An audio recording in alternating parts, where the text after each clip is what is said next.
Actions, there's a lot of thoughts on how long to do it and so on. Have you ever done long actions?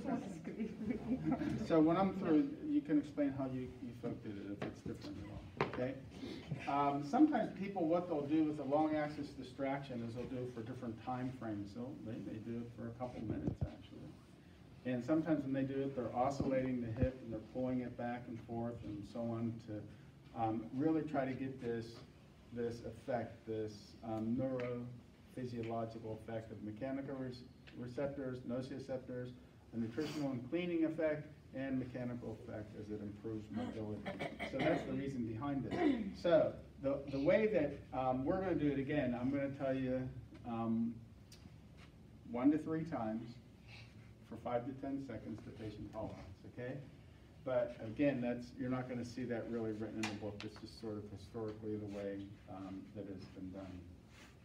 Okay, so what we're going to do, the patient, there's a couple of ways to do this. We are going to put the patient in what's the position I told you to remember? Loose pack position, very good. And that is going to entail some hip flexion, abduction, and external rotation, okay? Now I'm not going to go over the exact degrees of that. I don't think it's all that important. But you get them here, you're going to grab just proximal to the malleoli, and then you're going to just lean back. Okay, has everybody got that? Now, what a lot of people will do, and you can go online, you can see them, they'll actually harness the patient so that when they're pulling back, that patient is stable on that table. Now, you can do this in your office, and I have done this depending on the size of the patient.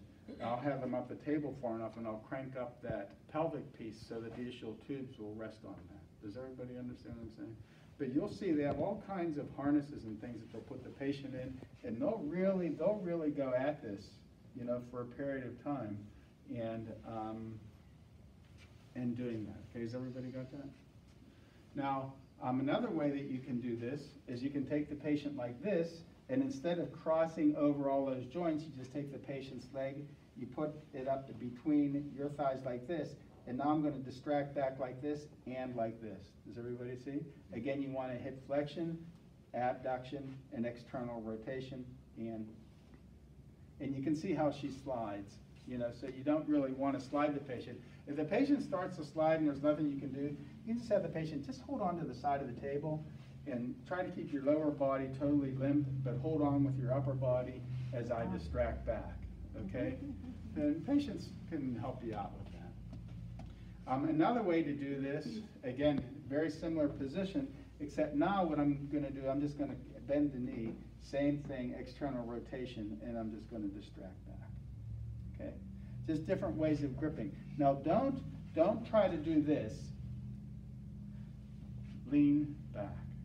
Okay, does everybody got what I'm saying?